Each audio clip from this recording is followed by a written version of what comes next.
Well, thank you all so much for being here. And was that a hell of a speech or what? That was, man. That was a good way to start it off. You know, I didn't know exactly what the president would put in that speech, and I hoped to myself that he wasn't going to hold back. And, sir, you didn't hold back. That was a hell of a way to start the next 4 years. But I just want to say from the bottom of my heart, and I know I speak for the president and for all of us, thank you, thank you, thank you for making this possible. We love you. We wouldn't be here without you, and we're going to make America great again together for the next 4 years.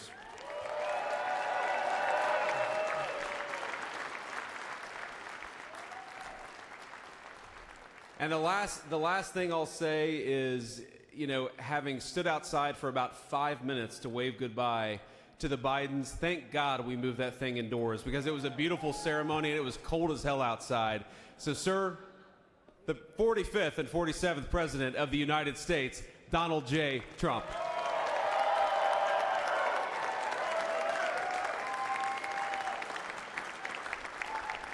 No, he's right. I looked, I said, oh, look at this beautiful sunny day.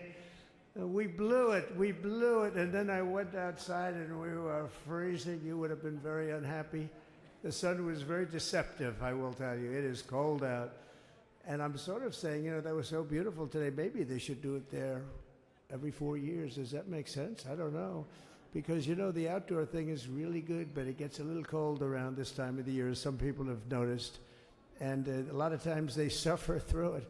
There was no suffering in that room. It was 72 degrees. It was perfect with the best acoustics I think I've ever heard in a room. This is not so bad either. But I just want to say, you're a younger, far more beautiful audience that I just spoke to. And I want to keep it off the record. I want to keep that off the record. Because I don't want to have all those big shots up there. I don't want to think you're more powerful than them, you look better than them, and I love you. Now, we just had a great time. We just had a great day. This was amazing. You know, when you think we took a journey, I mentioned in the speech, a lot of people said that was not a journey that was possible, and it was indeed possible. I didn't really know too much about what they were saying when they said that, but a lot of people felt it, and we hooked up with J.D. very early. I watched J.D. over a period of time. I endorsed him in Ohio. He was a great senator, and very, very smart. The only one smarter than him was his wife. That was, I would have chosen her, but somehow the line of succession didn't work that way, right?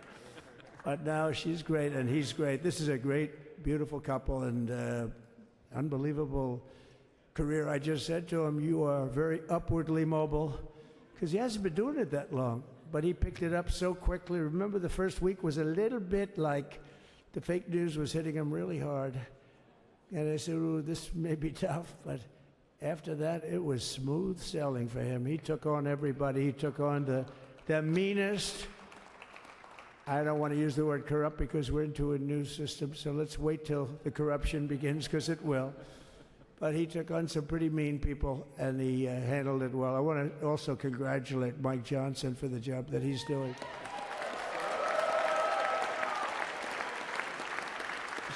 Steve, we gave him a majority of almost nothing, and then I said to make it tougher on him, let me take 2 or 3 of the people, right?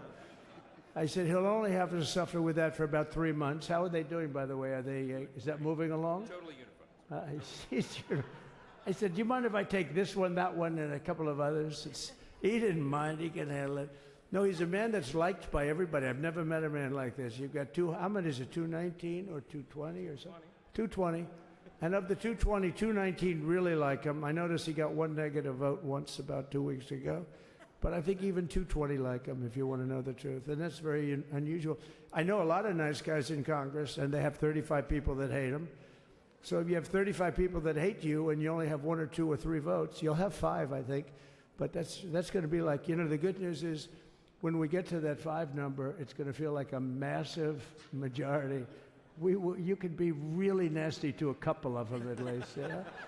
So it's going to feel like hitting your head on the wall and stopping. It feels so good to stop. But he's done a fantastic job. And Steve Scalise he's our hero because, you know, I was with him. You talk about being shot. I was with him. He got some bad ones, and his incredible wife, and she really loves him. You know, you never know about that. I've been with other people. They were doing poorly, and the wife is like looking at her watch. She can't get out of the hospital fast enough. How's he doing? Oh, I don't know. He's all right. That woman was a mess. She was crying and crying. No, they're going to take him. They're going to take him. I told Steve when he finally woke up, it was a while, too. The doctor told me it was the most blood they've ever transfused in any patient. They've never done anything like it. And here he is, the picture of strength, right? And he's been a great friend of mine, right? With a family, because of a family. And what a job you did. It worked out pretty much better than we even thought, right? And I did have a couple of things, to say that were extremely controversial. And between J.D. and Melania and anybody else that heard, please, sir, it's such a beautiful, unifying speech. Please, sir, don't say these things. I said, I'm telling you, it's going to play great. They say, you're right. For this group of people, it's going to play great. You're the only ones I hurt by not, but we had some beauties, didn't we, Melania? She said, sir, calls me sir when she's angry. No, I'm only kidding. I better say I'm only kidding, or the press is going to pick that one up loud and clear. No, but she said, no, I think it would be terrible. It's such a nice speech. I think it's, it all depends on your delivery. How was the delivery? Was it good? But she said it's such a beautiful speech. You can't put things in there that you were going to put in. And I was going to talk about the J6 hostages, but you'll be happy because, it's action, not words that count. And you're going to see a lot of action on the J6 hostages. See a lot of action. And I was going to talk about the things that Joe did today with the pardons of people that were very, very guilty of very bad crimes, like the Unselect Committee of Political Thugs, where they literally, what they did is they destroyed and deleted all of the information, all of the hearings, practically not a thing left. They deleted all the information on Nancy Pelosi having turned down the offer of 10,000 soldiers. You wouldn't have needed 10,000. You could have had 500, and it would have stopped. Because we may have had 1 million people that day, the people that were there. You don't see any photographs, but we have a lot of great photos. But you don't see those photographs. They don't put them in. They show the people at the Capitol. But I was talking about that. I was going to talk about that. They said, please don't bring that up right now. You can bring it up tomorrow. I said, how about now in front of the I'll bring it up right now. This little time delay is good because we're getting great reviews on the speech. Now watch. They'll take the speech and say, I didn't like it because he left there and he's talked to people. But we're giving you a little more information than we gave upstairs. But no, they pardoned a lot of people. They pardoned, before we even get to today, they pardoned, 33 murderers, absolute murderers, the worst murderers. When you get the death sentence in the United States, you have to be bad because they don't give it much.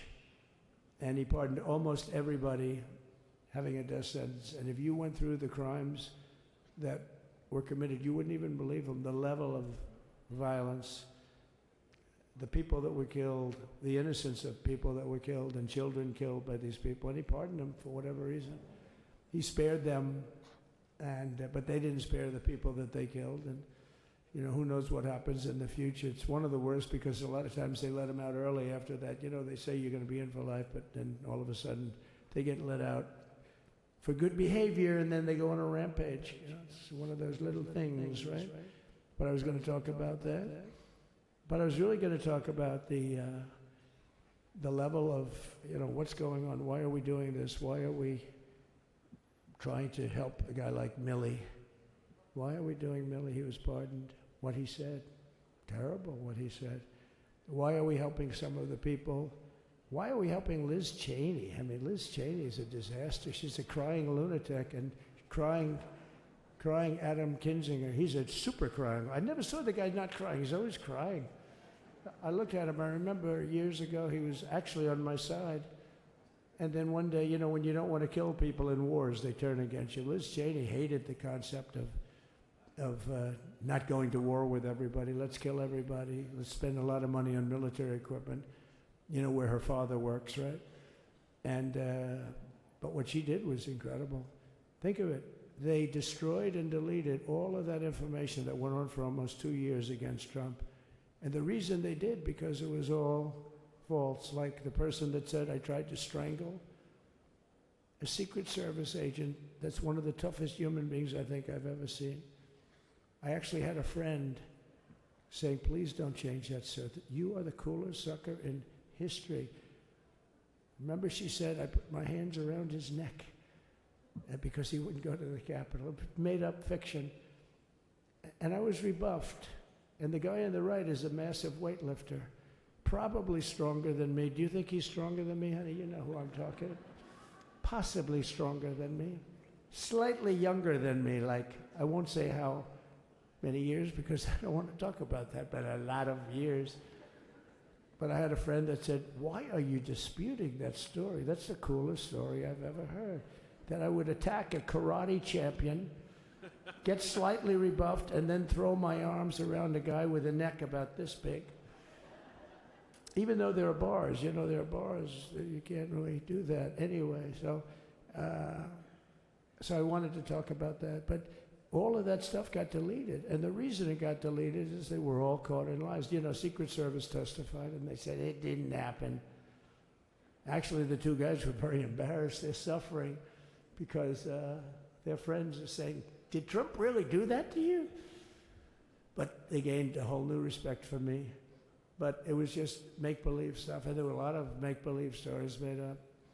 So rather than suffer the wrath, like the story with Nancy Pelosi, I offered her 10,000 soldiers. She knows it. She admitted it on tape that her daughter made. She's a videographer or whatever you call her, which I'm glad she is. Oh, she can't be in good stead with Nancy. But Nancy said it was my responsibility as she's leaving the Capitol. She said it was, and it was. She's in charge of security at the Capitol. But I offered them up to 10,000 soldiers, even more. One time I said more, as many as you need. But you needed 400 or 500. If 4 or 5, you 10,000, that'd be more than the number of people there by lot. But we offered her 10,000. Think of it, 10,000 soldiers. In other words, J6 wouldn't be J6. There would have been no J6. But she rebuffed them. She didn't like it. No, she didn't like it. Maybe she wanted that to happen. But she's guilty as hell. And now we would have to go through the process because they destroyed all evidence. They deleted everything. There's virtually nothing left. The other fake story and so many other fake stories. And many people came out on our side. And those people now would got to find them. There's nothing left. So that's a criminal offense. If that were a civil case, it would be a criminal offense. If that happened civilly where you did that, it would be a criminal offense. So I decided I'm not going to make this speech complicated. I'm going to make it beautiful. I'm going to make it a unifying speech. And then when they said we have a group of people that are serious Trump fans, I said, this is the time to tell those stories.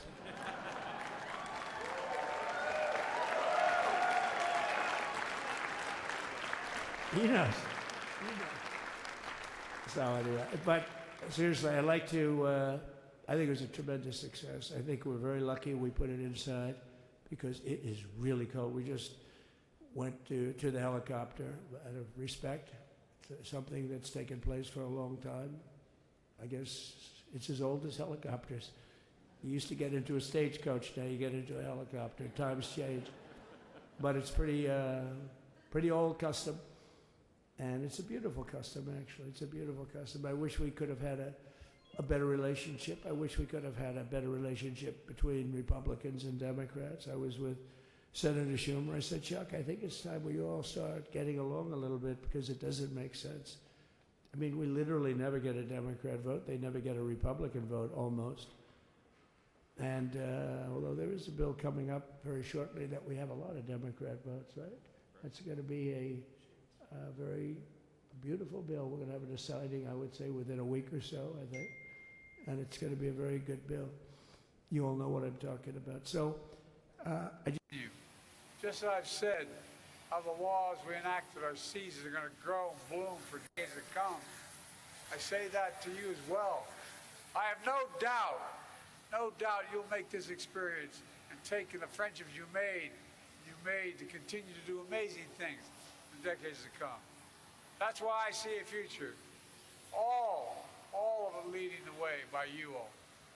You know, so take some time to decompress, reconnect with your friends, spend more time with your family, but most of all, take care of yourselves and each other. I mean it.